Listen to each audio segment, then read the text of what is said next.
ഒരേ സമയം അത്ഭുതവും ആശ്ചര്യവും ജനിപ്പിക്കുന്ന ഒരു വാർത്ത കഴിഞ്ഞ ദിവസം പുറത്തു വന്നു. പക്ഷേ മലയാളത്തിലെ മാധ്യമങ്ങളൊന്നും അത് റിപ്പോർട്ട് ചെയ്തില്ല.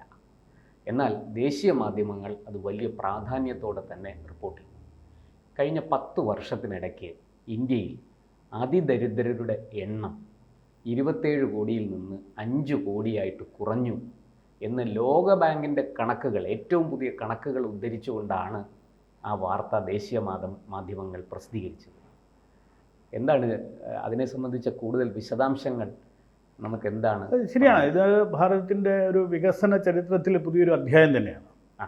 അതായത് ഒരു ഹങ്കർ ഇൻഡെക്സിനെ പറ്റിയൊക്കെ ആഘോഷിക്കുന്ന നമ്മുടെ ആളുകൾ ഇത് എന്തുകൊണ്ട് കണ്ടില്ല എന്നുള്ളത് വളരെ അങ്ങ് പറഞ്ഞ പോലെ വലിയ ആശ്ചര്യപ്പെടുത്തുന്ന ഒരു. അതെ, അത് ഇന്ന് ഏറ്റവും വലിയ രീതിയിൽ ഒരു വേൾഡ് ബാങ്കിൻ്റെ ഒരു പോവർട്ടി ആൻഡ് ഇക്വിറ്റി ബ്രീഫ് 2024 എന്ന് പറയുന്ന ഒരു റിപ്പോർട്ടിൽ ഈ പറയുന്ന ഒരു ഭാരതത്തിലെ ഒരു അതിദാരിദ്ര്യം ഏതാണ്ട് 27.1 11-12 ഉണ്ടായിരുന്നത് ഇന്ന് അത് 5.3% കുറയുന്നു എന്ന് ഒരു കണ്ടെത്തലുണ്ടായി. അപ്പോൾ ഡെഫിനറ്റായിട്ടും അതിന് അതിൻ്റേതായ ഒരു പ്രാധാന്യം നമ്മൾ കൊടുക്കേണ്ടതാണ്. അപ്പോൾ ഇന്ത്യയുടെ വികസന നയങ്ങളും ഈ സാമൂഹിക നയങ്ങളും എല്ലാം ഒരു ഇമ്പാക്റ്റ്ഫുൾ ആയിരുന്നു എന്നുള്ളതാണ് അതിൽ നിന്ന് മനസ്സിലാക്കുക. ഫലങ്ങൾ ഉണ്ടാക്കാൻ സാധിച്ചു. അപ്പോൾ എക്സ്ട്രീം പോവർട്ടി 2011-12 നിന്ന് കുറഞ്ഞു. അതുപോലെ തന്നെ റൂറൽ പോവർട്ടിയെ പറ്റി ഇവർ പറയുന്നത് ഏതാണ്ട് 18.4 നിന്ന് 2.8 കുറയും. അതും വലിയ കുറവാണ്. അതെ, അർബൻ പോവർട്ടി അതായത് 10.7% 1.1 കുറയുകയും ചെയ്തു എന്നുള്ളതാണ് കണ്ടെത്തൽ. അപ്പോൾ ആ അർബൻ റൂറൽ പോവർട്ടി ഗ്യാപ്പ് അതിശയകരമായി കുറഞ്ഞിരിക്കുകയാണ്. പണ്ട് ഈ പറയുന്ന നഗരങ്ങളിലൊക്കെ താമസിക്കുന്ന ആളുകൾ ഗ്രാമങ്ങളിൽ താമസിക്കുന്ന ആളുകളും തമ്മിലുള്ള ഒരു അന്തരം വലുതായിരുന്നു. അപ്പോൾ ഈ ആ ഒരു പോവർട്ടി ഗ്യാപ്പ് നമുക്ക് കുറച്ചു കൊണ്ടുവരാൻ പറ്റും. അപ്പോൾ ഈ ഗ്രാമങ്ങളിൽ നിന്നുള്ള ആളുകളുടെ പലായനവും മറ്റുമൊക്കെയാണ് പെട്ട് സംഭവിച്ചിരുന്നത്. അപ്പോൾ അത് വളരെ വലിയ രീതിയിൽ, അതായത് 2.8 റൂറൽ പോവർട്ടി എങ്കിൽ അർബൻ പോവർട്ടി നഗരത്തിലുള്ള പോവർട്ടി എന്ന് പറയുന്നത് 1.1% കുറഞ്ഞു. അതുപോലെ നമ്മൾ ഈ നീതി ആയോഗൊക്കെ മൾട്ടി ഡയമെൻഷണൽ പോവർട്ടി MPI എന്നുള്ളതാണ് നമ്മളിപ്പോൾ നോക്കുന്നത്. അതായത് ഈ ആഹാരം കഴിക്കുക എന്നുള്ളത്. ഈ ലോകബാങ്ക് ഇപ്പം $2.15 ആയിരുന്നു നമ്മുടെ ഒരു ലൈൻ ഓഫ് പോവർട്ടി വെച്ചിരുന്നത്. അത് പർച്ചേസിങ്, ഈ ഡോളറിൻ്റെ എക്സാക്ട് വാല്യൂ ഈ പർച്ചേസിങ് പവർ പാരിറ്റി എന്ന് പറയും, അത് വെച്ചിട്ടാണ് ഇത് ചെയ്യുന്നത്. അപ്പോൾ ഇതിപ്പോൾ $3 കൂട്ടിയിട്ടുണ്ട്. കാരണം വിലക്കയറ്റവും മറ്റുമൊക്കെ വെച്ചിട്ട് അവരുടെ ഒരു കണക്ക് വെക്കുന്നത് മിനിമം $3 താഴെയുള്ള ആളുകളെ പറ്റിയാണ് ഈ പറയുന്നത്. അതിദരിദ്രരാണ്. $3 താഴെ ദിവസം ചിലവാക്കാൻ പറ്റാത്ത ആളുകൾക്കാണ് ഈ ദാരിദ്ര്യത്തിൻ്റെ കാര്യത്തിൽ ഒരു ബെഞ്ച് മാർക്ക് ചെയ്തിരിക്കുന്നത്.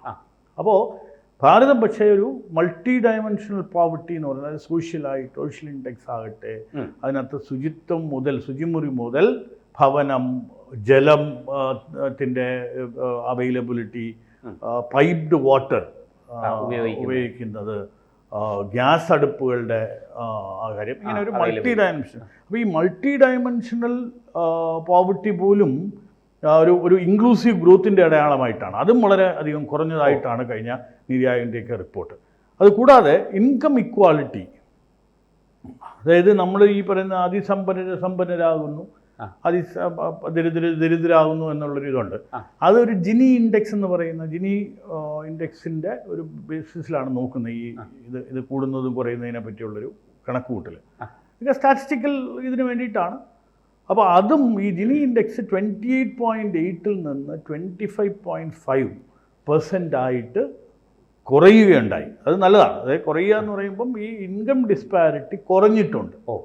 അപ്പോൾ ഇതൊരു സമഗ്രമായ വികസനത്തിന് അന്തരം കുറഞ്ഞു എന്ന് തന്നെ നമുക്ക് പറയാം. അതെ, അന്തരം എന്നുവെച്ചാൽ ഒരു വലിയ തോതിലുള്ള കുറവല്ല. ഒരു പെർഫെക്റ്റ് എന്ന് പറയുന്നത് 0 ആണെങ്കിൽ അത് 28.5 നിന്ന് 25.5 കുറഞ്ഞു.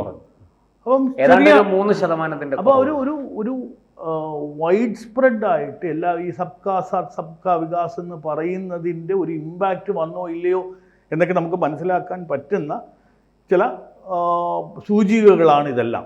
അപ്പോൾ അതാണ് നമ്മൾ ഇന്ന് ഇപ്പോൾ ഈ പറയുന്ന റിപ്പോർട്ടിനെ പറ്റിയുള്ള ഇതിൻ്റെ പ്രാധാന്യം. ഒരു റിപ്പോർട്ട് കാർഡാണ്. 2024 വരെ ഉള്ള ഭരണം കൊണ്ട് ഒരു 10 വർഷത്തെ ഒരു ദശാബ്ദം കൊണ്ട് ആളുകൾക്കുണ്ടായിട്ടുള്ള ബെനഫിറ്റ്, ആ ബെനഫിറ്റിനെ പറ്റിയുള്ള ഒരു പഠന റിപ്പോർട്ട്, അതും ഒരു വൈദേശികമായുള്ളൊരു ഏജൻസി, വേൾഡ് ബാങ്കിനെ പോലുള്ളൊരു ന്യൂട്രലാകുന്ന ഒരു ഏജൻസി, ആ ഏജൻസിയുടെ പഠന റിപ്പോർട്ടാണ്. ഇപ്പോൾ നമ്മൾ എന്ത് റിപ്പോർട്ട് പറഞ്ഞാലും നമുക്ക് അതിനെപ്പറ്റിയുള്ള സംശയങ്ങളും ഒരു വലിയ ഇപ്പോൾ നമ്മുടെ നീതി ആയോഗിൻ്റെ റിപ്പോർട്ടാണെങ്കിൽ അതിനെപ്പറ്റി നമ്മൾ ചർച്ച ചെയ്യുമ്പോൾ ആക്ഷേപം വരും. അപ്പം ഇതിൽ അങ്ങനെയൊക്കെ പറയാനുള്ള അപ്പോൾ ഇതൊരു കാര്യം മനസ്സിലാക്കണം. നമ്മൾ 1 in 10 ദ വേൾഡ് പോപ്പുലേഷൻ ഈ പറയുന്ന $3 PPPയുടെ താഴെയാണ്. 10 പേരിൽ ഒരാൾ അതിദരിദ്രനാണെന്നാണ് ലോകം മുഴുവൻ ഉള്ള കണക്ക്. അതിൽ നിന്നാണ് നമ്മൾ ഈ അച്ചീവ്മെൻറ്റ് ചെയ്തിരിക്കുന്നത്.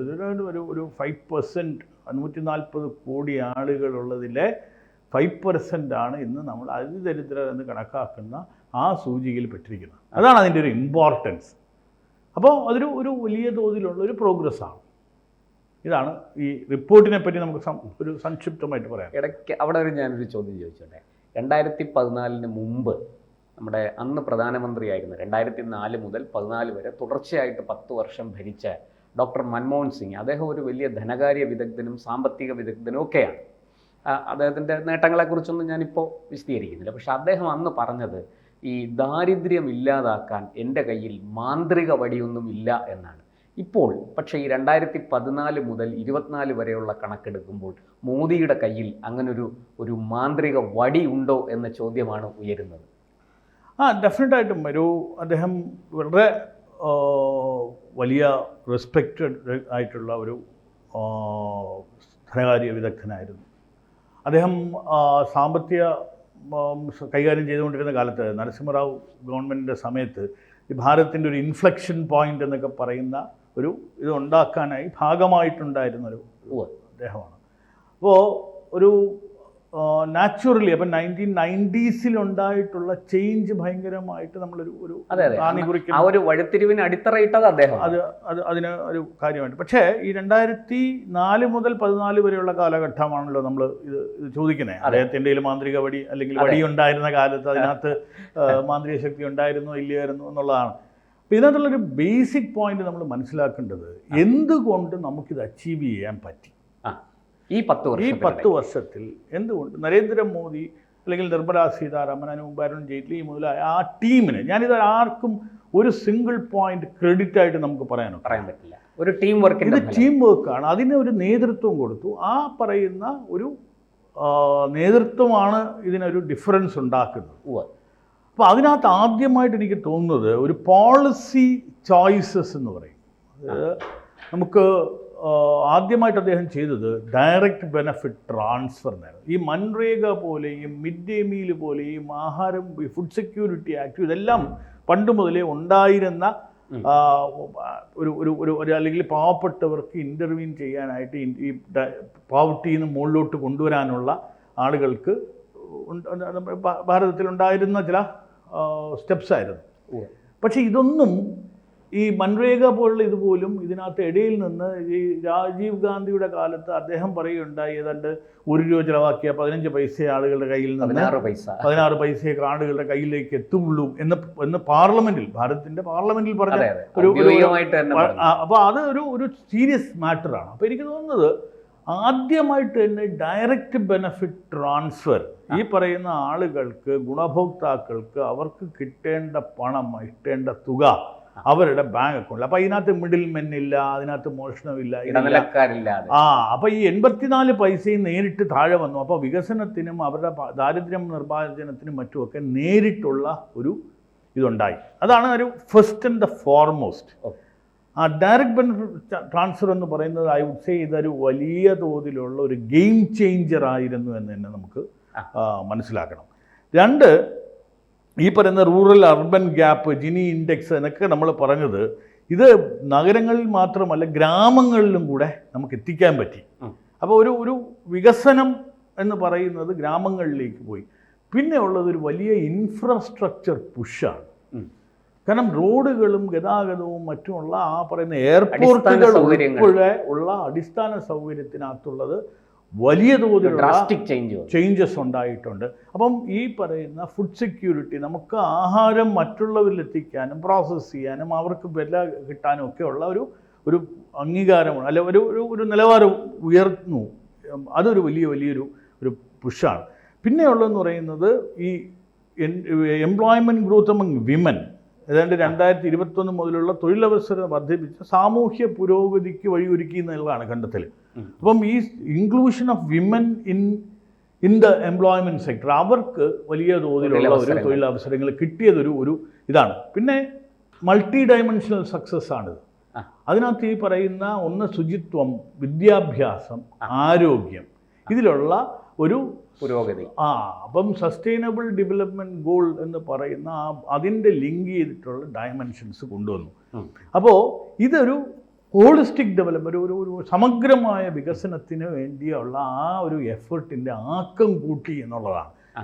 അപ്പം ഈ പറയുന്ന ഒരു ഭാരതത്തിൻ്റെ ഒരു ഭരണ നേതൃത്വത്തിലുണ്ടായിട്ടുള്ള പോളിസി ചേഞ്ച്, പോളിസി ഇൻ്റർവെൻഷൻ, പിന്നെ ഈ പറയുന്ന ഒരുപാട് PM കിസാൻ ആകട്ടെ, PM ഫസൽ ബീമ യോജന ആകട്ടെ, സോയിൽ ക്രെഡിറ്റ് കാർഡ് ആകട്ടെ, കിസാൻ ക്രെഡിറ്റ്, ഇങ്ങനെയുള്ള വലിയ തോതിലുള്ള ആ ഇമ്പാക്റ്റ് ആണ് നമ്മൾ ഇന്ന് ഈ കാണുന്ന ദാരിദ്ര്യ നിർമ്മാർജ്ജനത്തിൽ ഉണ്ടാകുന്നത്. ബാക്കിയുള്ള എക്കണോമിക് ഗ്രോത്തും മറ്റുമൊക്കെ പലപ്പോഴും നമ്മൾ ഡിസ്കസ് ചെയ്യും. പക്ഷേ ഇത് വളരെ റെലവൻ്റ് ആയിട്ട് തോന്നുന്നു അടിസ്ഥാന തലത്തിലുള്ള ആളുകൾക്ക് പോലും. കാരണം ഇപ്പോഴും പറയുന്ന ആള് ഈ കോരന്റെ കുമ്പിളിൽ തന്നെയാണ് കഞ്ഞി എന്ന് പറയുന്നതിൽ നിന്ന് മാറി ഒരു പാത്രത്തിലേക്ക് മാറി എന്നുള്ള കുമ്പിളിലും ചോറ്.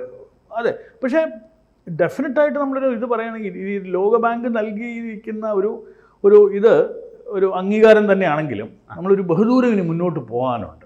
അപ്പോൾ അതിൽ ഒരു ഗ്രോത്ത്, ഇൻക്ലൂഷൻ, ഇൻഫ്രാസ്ട്രക്ചർ, ഈ ഒരു നിലയിൽ ഒരു ലാസ്റ്റ് മൈൽ പോവർട്ടി ഇറാഡിക്കേഷൻ, അതായത് ഏകാത്മ മാനവ ദർശനം വിഭാവനം ചെയ്ത last man in the queue, ഏറ്റവും ഏറ്റവും അവസാനത്തെ നിൽക്കുന്ന വ്യക്തിക്ക് കൂടെ ആ ഡെവലപ്മെൻറ്റിൻ്റെ, വികസനത്തിൻ്റെ ഫലം എത്തിച്ചു കൊടുക്കുക എന്ന് പറയുന്ന ആ രീതിയിലേക്കുള്ള ഒരു പ്രയാണം ഇനിയും ഒരു അടുത്ത 10 വർഷവും കൂടെ എടുത്തേക്കാം നമുക്ക് ആ ലെവലിലെത്തണമെങ്കിൽ. പക്ഷേ ഇതൊരു വെരി ഗുഡ് സ്റ്റാർട്ടാണ്. ഒരു ദശകം കൊണ്ട് നമ്മൾ കിട്ടിയിട്ടുള്ള അച്ചീവ് ചെയ്തത് വളരെ വലിയ 65 വർഷത്തെ ആ ഒരു എഫേർട്ട് നമുക്ക് ഒരു നിഷ്പ്രഭമാക്കിക്കൊണ്ട് തന്നെ ഒരു പക്ഷേ 10 വർഷം നമുക്ക് ഗ്രോത്ത് ഉണ്ടാക്കാൻ പറ്റിയെന്ന് പറയുന്നത് ഭാരതത്തിലെ ഓരോ പൗരനും, അതിനകത്ത് ഇത് ചെയ്തിട്ടുള്ള, കോൺട്രിബ്യൂട്ട് ചെയ്തിട്ടുള്ള, അതിനുവേണ്ടി വർക്ക് ചെയ്തിട്ടുള്ള എല്ലാവർക്കും ഒരു അഭിമാനകരമായ ഒരു കാര്യം തന്നെയാണ്. തീർച്ചയായും.